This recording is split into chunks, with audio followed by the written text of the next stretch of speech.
ಸುವರ್ಣ ಕರ್ನಾಟಕ ಕನ್ನಡ ಜ್ಯೋತಿ ರಥಯಾತ್ರೆಗೆ ಮಂಗಳವಾರ ನಗರದಲ್ಲಿ ಅದ್ದೂರಿ ಸ್ವಾಗತ ಕೋರಲಾಯಿತು. ನಗರದ ಡೈರಿ ವೃತ್ತಕ್ಕೆ ರಥ ಆಗಮಿಸಿದಾಗ ಸರ್ಕಾರಿ ನೌಕರರು, ಶಾಲಾ ಕಾಲೇಜು ವಿದ್ಯಾರ್ಥಿಗಳು, ವಿವಿಧ ಸಂಘ ಸಂಸ್ಥೆಗಳು, ಕನ್ನಡಪರ ಸಂಘಟನೆಗಳು, ವಿವಿಧ ಕಲಾತಂಡಗಳ ಜೊತೆ ಅದ್ದೂರಿಯಾಗಿ ಬರಮಾಡಿಕೊಳ್ಳಲಾಯಿತು. ನಂತರ ಡೈರಿ ವೃತ್ತದಿಂದ ಹೊರಟ ಕನ್ನಡ ರಥಯಾತ್ರೆಗೆ ದಾರಿ ಉದ್ದಗಲಕ್ಕೂ ಕನ್ನಡ ಬಾವುಟ ಹಿಡಿದಿದ್ದ ಸಾವಿರಾರು ವಿದ್ಯಾರ್ಥಿಗಳು ಜೈಕಾರ ಹಾಕಿದರು. ರೈಲ್ವೆ ನಿಲ್ದಾಣದ ಹತ್ತಿರ ಕಲಾವಿದ ಬಿಡಿ ಶಂಕರೇಗೌಡ ಅವರು ಕನ್ನಡ ಕುರಿತು ಹಾಡು ಹಾಡಿ ಗಮನ ಸೆಳೆದರು. ಇದಾದ ಬಳಿಕ ಬಿಎಂ ರಸ್ತೆ ಮೂಲಕ ಮೆರವಣಿಗೆ ಜಿಲ್ಲಾಧಿಕಾರಿ ಕಚೇರಿ ಆವರಣಕ್ಕೆ ಆಗಮಿಸಿದಾಗ ಜಿಲ್ಲಾಧಿಕಾರಿಗಳು ಸ್ವಾಗತದೊಂದಿಗೆ ಬರಮಾಡಿಕೊಂಡರು. ನಂತರ ಕನ್ನಡ ಹಾಡನ್ನ ಡಿಸಿ ಅವರ ನೇತೃತ್ವದಲ್ಲಿ ಜಿಲ್ಲಾಡಳಿತದ ಅಧಿಕಾರಿಗಳು ಹಾಗೂ ಸಂಗೀತಗಾರರು ಸೇರಿ 4-5 ಕನ್ನಡ ಹಾಡನ್ನ ಹಾಡಿ ರಂಜಿಸಿದರು. ಇದಾದ ಬಳಿಕ ಜಿಲ್ಲಾಧಿಕಾರಿ ಕಚೇರಿ ಕಟ್ಟಡದಲ್ಲಿ ಕರ್ತವ್ಯ ನಿರ್ವಹಿಸುವ ಅನೇಕರು ಹುಟ್ಟಿದರೆ ಕನ್ನಡ ನಾಡಿನಲ್ಲಿ ಹುಟ್ಟಬೇಕು ಎನ್ನುವ ಡಾಕ್ಟರ್ ರಾಜ್ಕುಮಾರ್ ಅವರ ಕಂಠಸಿರಿಯ ಹಾಡಿಗೆ ನೃತ್ಯ ಮಾಡಿ ಗಮನ ಸೆಳೆದರು. ಇದಾದ ಬಳಿಕ ಜಿಲ್ಲಾಧಿಕಾರಿ ಕಚೇರಿ ಕಟ್ಟಡದಲ್ಲಿ ಕರ್ತವ್ಯ ನಿರ್ವಹಿಸುವ ಅನೇಕರು ಹುಟ್ಟಿದರೆ ಕನ್ನಡ ನಾಡಲ್ಲಿ ಹುಟ್ಟಬೇಕು ಎನ್ನುವ ಡಾಕ್ಟರ್ ರಾಜ್ಕುಮಾರ್ ಅವರ ಕಂಠಸಿರಿಯ ಹಾಡಿಗೆ ನೃತ್ಯ ಮಾಡಿ ಗಮನ ಸೆಳೆದರು.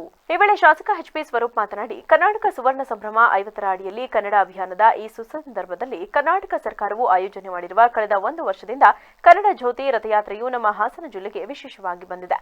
ಹೆಸರಾಗಲಿ ಕರ್ನಾಟಕ, ಉಸಿರಾಗಲಿ ಕನ್ನಡ ಎನ್ನುವ ಘೋಷಣೆಯನ್ನ ಎಲ್ಲ ಕನ್ನಡಪರ ಸಂಘಟನೆ ಮುಖಂಡರು ಹಾಗೂ ಮಹಿಳೆಯರು ಎಲ್ಲ ಸೇರಿ ಈ ರಥಯಾತ್ರೆಗೆ ಚಾಲನೆ ಕೊಟ್ಟು ಪಾದಯಾತ್ರೆಯಲ್ಲಿ ತೊಡಗಿದ್ದೇವೆ. ನಗರ ಭಾಗದ ಎಲ್ಲಾ ಕಲಾ ತಂಡಗಳು ನಮ್ಮ ಕನ್ನಡ ಭಾಷೆ, ಸಂಸ್ಕೃತಿ, ಕಲೆಯನ್ನ ಉಳಿಸಿ ಬೆಳೆಸಲು ಜಿಲ್ಲಾ ಮಟ್ಟದ ಕಾರ್ಯಕ್ರಮವನ್ನು ಯಶಸ್ವಿಯಾಗಿ ಮಾಡಲಾಗಿದೆ ಎಂದು ಹೇಳಿದರು. ನಮ್ಮ ರಾಜ್ಯಕ್ಕೆ ಇವತ್ತು ಕರ್ನಾಟಕ ಒಂದು ಹೆಸರು ಬಂದು ಇವತ್ತು 51 ವರ್ಷ ಆಗಿದೆ. ಈ ಒಂದು ಶುಭ ಸಂದರ್ಭದಲ್ಲಿ ಈ ನಮ್ಮ ಕರ್ನಾಟಕ ಸರ್ಕಾರ 1 ವರ್ಷದಿಂದ ಕನ್ನಡ ಜ್ಯೋತಿ ಒಂದು ರಥಯಾತ್ರೆ ಇವತ್ತು ನಮ್ಮ ಹಾಸನ ಜಿಲ್ಲೆಗೆ ವಿಶೇಷವಾಗಿ ಬಂದಿದೆ.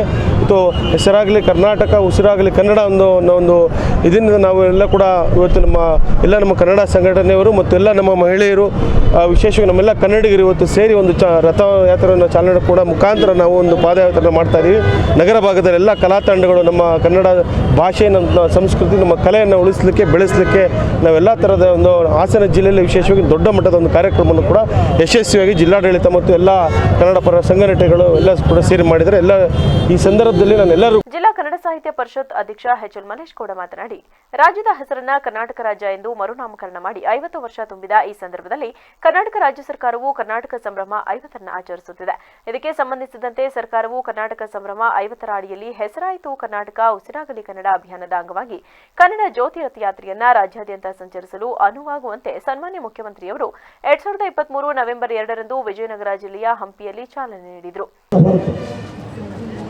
ಅವತ್ತು ಕವಿರಾಜ ಮಾರ್ಗಕಾರ ಹೇಳಿದ್ದ, ಕಾವೇರಿಯಿಂದ ಗೋದಾವರಿ ವರಮಪ್ಪ ನಾಡು ಇದು ಕನ್ನಡ ನಾಡು. ಇವತ್ತಿನ ಕಾವೇರಿ ನದಿ ಮತ್ತೆ ಗೋದಾವರಿ ನದಿ ಅಂದರೆ ಆಂಧ್ರ ಪ್ರದೇಶದ ಅರ್ಧ ಭಾಗಕ್ಕೂ ಮಿಗಿಲು ಕನ್ನಡ ನಾಡು ವಿಸ್ತೃತ ನಾಡಾಗಿತ್ತು.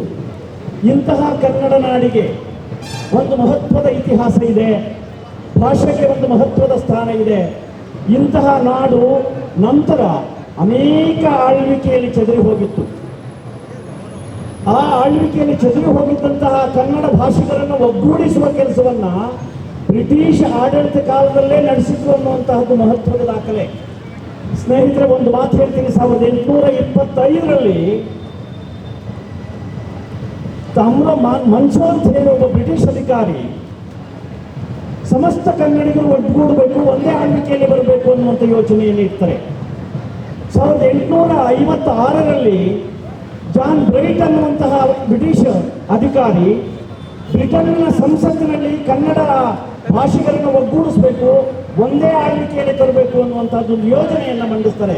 ಆದರೆ ಆ ಯೋಜನೆ ಬ್ರಿಟಿಷ್ ಸಂಸತ್ತಿನಲ್ಲಿ ಮಂಜೂರಾಗಲ್ಲ, ಅನುಮೋದನೆ ಸಿಕ್ಕಲ್ಲ, ಬಿದ್ದೋಗುತ್ತೆ. ಆ ನಂತರ 1858 ಇದೇ ವೇಳೆ ಕನ್ನಡ ಭಾಷೆ ಬೆಳೆದು ಬಂದ ಹಾದಿಯನ್ನು ನೆನಪಿಸಿಕೊಂಡರು. ಕಾರ್ಯಕ್ರಮದಲ್ಲಿ ಜಿಲ್ಲಾಧಿಕಾರಿ ಸಿ. ಸತ್ಯಭಾಮ, ಜಿಲ್ಲಾ ಪೊಲೀಸ್ ವರಿಷ್ಠಾಧಿಕಾರಿ ಮೊಹಮ್ಮದ್ ಸುಜೀತಾ, ಜಿಲ್ಲಾ ಪಂಚಾಯತ್ ಮುಖ್ಯ ಕಾರ್ಯನಿರ್ವಹಣಾಧಿಕಾರಿ BR Poornima, ADC KT Shantala, ನಗರಸಭೆ ಅಧ್ಯಕ್ಷ ಎಂ ಚಂದ್ರೇಗೌಡ, ಕನ್ನಡಪರ ಹೋರಾಟಗಾರ ಬಾಳುಗೋಪಾಲ್, ಜಿಲ್ಲಾ ಸರ್ಕಾರಿ ನೌಕರರ ಸಂಘದ ಅಧ್ಯಕ್ಷ ಎ. ಕೃಷ್ಣೇಗೌಡ ಸೇರಿದಂತೆ ಇತರರು ಉಪಸ್ಥಿತರಿದ್ದರು.